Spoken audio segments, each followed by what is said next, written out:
अपने शहीद किसान साथी इंदर सिंह जी को अपनी श्रद्धांजलि अर्पित करती हूँ। और मैं ये बता देना चाहती हूँ कि हम छोटू राम जी की जन्म स्थली कड़ी सांपला में पिछले 22 जून से लगातार अग्निपथ योजना के खिलाफ जो पूरे हरियाणा की एक पंचायत 22 जून को वहां हुई थी, उस धरने में शरीक है। और आज यहाँ पर अपने शहीद साथी को श्रद्धांजलि अर्पित करने के लिए पूरी सांपला टीम यहाँ पर पहुंची है। सबकी तरफ से मैं अपने शहीद किसान को इंदर सिंह जी को श्रद्धांजलि अर्पित करती हूँ।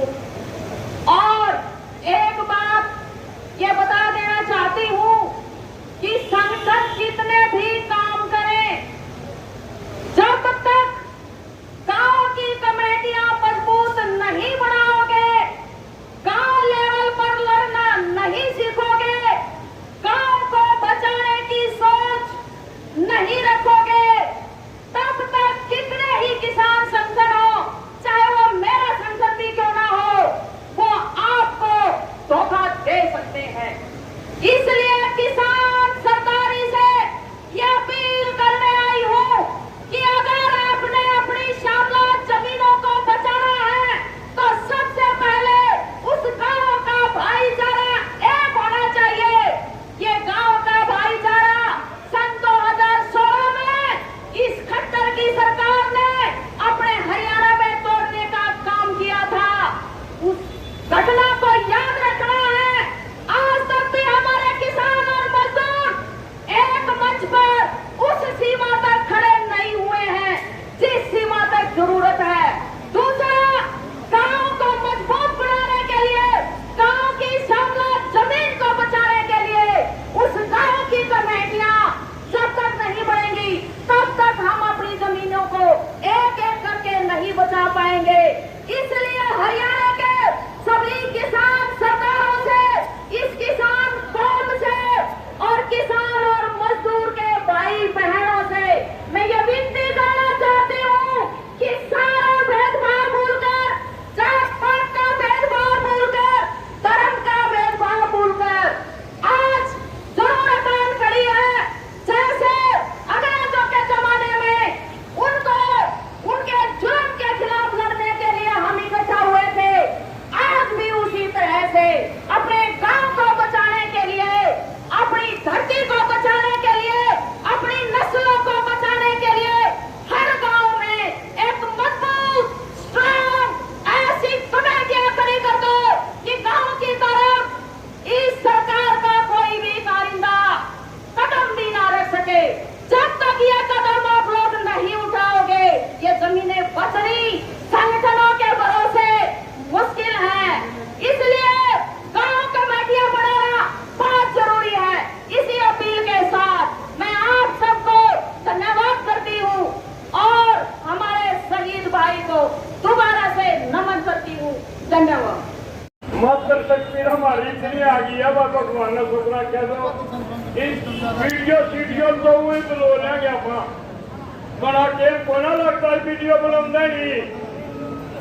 और हम तो ये था वहां टर्मिनेट उसका ऊपर 302 का केस तुरंत होना चाहिए। हमारी कमेटी का फैसला आना चाहिए भाई, कदे फर्क रह जाए। और इतना करना से करना फैसला लेना चाहिए हमारी कमेटी ने, जो कि आप इस प्रशासन के भी पीटी का हुए। हम भाई ना मरना करते ना लड़ना करते, लेकिन भाई हमारी दूरी बहुत करीबी कर जाती है। माड़ी माड़ी ही ढीली करते तो प्रशासन तो हमारे ये प्रशासन वाले भाई और किसी के को नहीं है। और मैं हटने बड़ी चौकी बल्ली खान मारा भी है, दर्द भी हो रहा है, फिर मारा अच्छा खाना जिसका काम न कर ले नहीं तो भाई वो रख में होना रहा है। चंडीगढ़ कहीं दूर नहीं है, हमारे में 2-6 किलोमीटर है। हमने लाहौर में जाकर उपड़ा कर दिया था, लंदन में जाकर उपड़ा कर दिया था, और खट्टर चंडीगढ़ से हमारा 50 किलोमीटर माना हम कहीं दूर नहीं मानते भाई। क्यों चैलेंज खट्टर तेरा लो या वाले सबूत ही कर ले, किसका से बुलंद रहेगा तू और किसकी जमीनों पर कब्जा करवाएगा, क्यों मरवा हिमाचल में कभी क्या मिलेगा? पहला मैं हाथ में जो जोड़ा हुआ है और कुछ नहीं, 70 का ना हाथ में जोड़ा लगा भाई और करना नहीं हुआ है। हमारी जो हमारी फासला से टीम आई हुई है, बस उनको हाथ जोड़ के अपने भाइयों से को गलतियों के लोग में भाई माफी चाहूंगा। इमनारे लागो बच्चर इनकलाब जिंदाबाद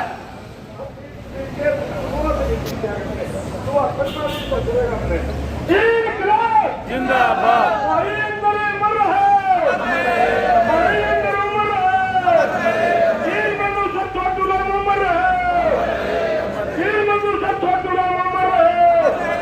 इनकलाब इनकलाब इनकलाब इनकलाब जिंदाबाद जिंदाबाद जिंदाबाद जिंदाबाद इनकलाब इनकलाब इनकलाब इनकलाब जिंदाबाद जिंदाबाद जिंदाबाद जिंदाबाद। बहुत बहुत धन्यवाद। उसके बाद 1 मिनट के लिए हमारे बीच में हरिकेश नरोत्ता जी रहेंगे।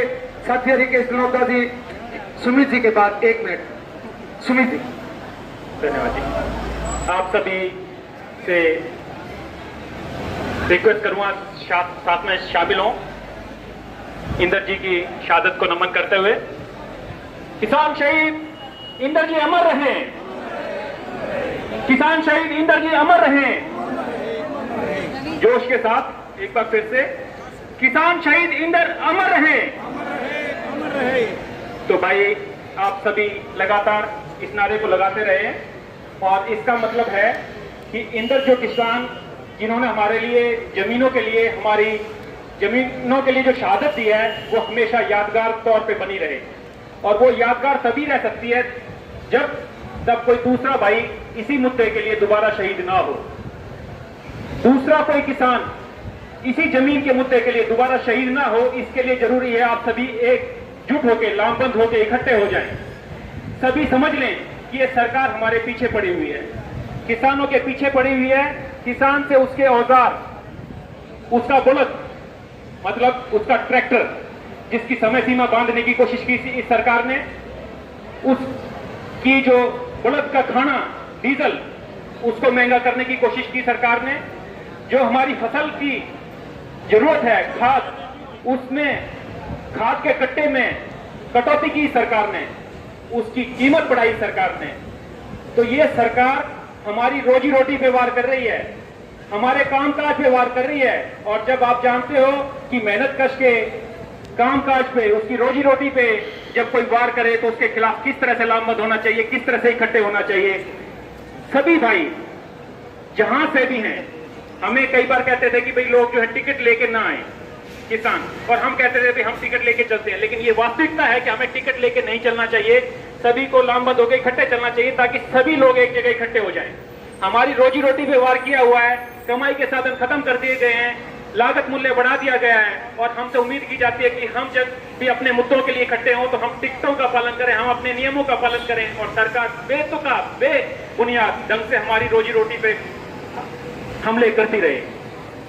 इस सब के लिए आप सब लगातार इकट्ठे हों, आसपास के लोग जागरूक रहें और दूर से लोग भी आने में कोई हिचक ना हो। इसके लिए जरूरी है कि आप सब तरह से बगावत करके अपनी रोजी रोटी के लिए एकजुट हो जाएं। आपकी जो है फसल के ऊपर और नस्ल के ऊपर लड़ाई हो रही है। हमारे बच्चे जो फौजी भाई हैं उनसे जो है उनके हथियार खरीदे जा रहे हैं। जो बंदूक की नोक पे, बंदूक की धार पे चलने वाले आदमी को डंडा पकड़ाने वाली बात की जा रही है। उससे कहा जा रहा है कि उसकी 4 साल की ट्रेनिंग दी जाएगी उसको, और उसको फौज के सामने खड़ा कर दिया जाएगा। 4 साल के बाद वो इन्हीं पूंजीपतियों के लिए काम करेंगे। हम सबको पूंजीपतियों के गुलाम बनाने की कोशिश की जा रही है। हमारे बच्चों को गुलाम बनाया जा रहा है, हमारे युवाओं को, बुजुर्गों को, सभी की रोजी रोटी पे कब्जा किया जा रहा है पूंजीपति लोग।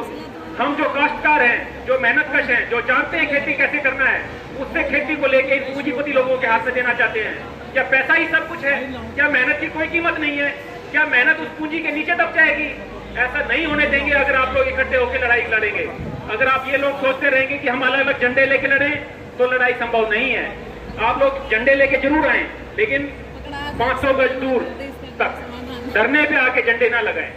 आप अपनी ताकत दिखाएं कि हमने मेहनत की, हमने लोगों को जोड़ा और हम लोगों को लेके आए, हम 1000 लोगों को लेके आए, झंडे लेके आए 500 गज दूर तक। लेकिन धरने पे आके किसी भी जगह समर्पण में पूरे संकल्प के साथ एकजुट होकर के लड़े, यहाँ पे अलग झंडे ना दिखाएं। ये सबसे ज्यादा जरूरी बात है। राजनीतिक तौर पे हम जरूर मजबूत होना चाहिए किसान को, किसान के बेटे को हर जगह पे जहाँ पे आप देखते हैं उसको पहले परखें और उसको जहाँ पे भी खड़ा उसको सपोर्ट करें, ये जरूरी है। लेकिन उसके साथ जरूरी है कि अपने आप को जोड़ के चलें, सभी भाई एकजुट होके इकट्ठे होके हमेशा लड़ें और ये ध्यान रखें कि दूसरे भाई को ये शहादत ना हो। अगर ताऊ इंदर की शहादत हुई है, दूसरे भाई की शहादत ना हो, ये तभी है, तभी हो सकता है जब आप सब लोग एकजुट होके एक ताकत में इकट्ठे होके लड़ें, दूसरा मौका ना दें। जमीन जो हमारी जो है वो हमारी पूंजी नहीं है, वो हमारी कास्ट की जरूरत है। जमीन के बिना हम खेती कहां पे करें, कहां पे हम अपना ट्रैक्टर चलाएं? हमारी जमीन छीनने की बात हो रही है और आप लड़ने से परहेज कर रहे हो। आप कह रहे हो मैं टूट के जाऊं, उस भाई ने बुलाया उसके साथ क्यों जाऊं? लोग जो है पूंजी के लिए, जो हमारे हथियार हैं, जहां सेना के लिए, टीओडी के लिए, अग्निपथ योजना के लिए सांपला में धरना है, वहां पे कहते भाई वहां पे हम क्यों जाएं? अरे भाई बागडोर संभाल लो, जहां आदमी जहां का पहुंचेगा वो अपनी बागडोर संभालेगा, अपनी बात समझेगा। जहां एमएसपी पे लगातार धरना चल रहा है टीकरी बॉर्डर पे, कहते हैं भाई वहां पे क्यों जाएं? अरे भाई जहां पे भी चलना है वहां पे चलो, एकजुट हो जाओ, किसी को नीचा मत दिखाओ, दूसरे की काट मत करो, दूसरी यूनियन की काट मत करो, जो जितना सामर्थ्य है उतना सारा सामर्थ्य लगा दो। ये सबसे पहली जरूरत है। तो सभी भाइयों से एक बार ज्यादा समय ले लिया, जहां तक मैंने मुझे लग रहा है सभी से, इनसे जो ऑर्गेनाइजर है इनसे क्षमा चाहूंगा ज्यादा समय लेने के लिए, लेकिन फिर से रिक्वेस्ट करूंगा भाई बार बार ये मत सोचो कि किसने कहां पे क्या किया है। दूसरा शहीद नहीं होना चाहिए, एक भाई शहीद हो गया, उसी की शहादत को अमर बनाने के लिए सबसे ज्यादा जरूरी है कि आप सब लोग इकट्ठे होकर लड़ाई लड़ें। एक ही शहीद को ऐसे करते कि हमारा घर परिवार लूट गया है, हमारा सब कुछ लूट गया है, हमारे परिवार से एक बंदा कम हो गया है, उसके लिए सब लोग एकजुट हो जाए ताकि दूसरा आदमी ना मरे, दूसरा आदमी को शहादत ना देनी पड़े। ये सबसे ज्यादा जरूरी बात है। आप सभी को धन्यवाद, और कोई गलती रही हो तो उसके लिए क्षमा चाहूंगा। और फिर से एक बार फिर से ताऊ इंदर अमर रहे। धन्यवाद जी।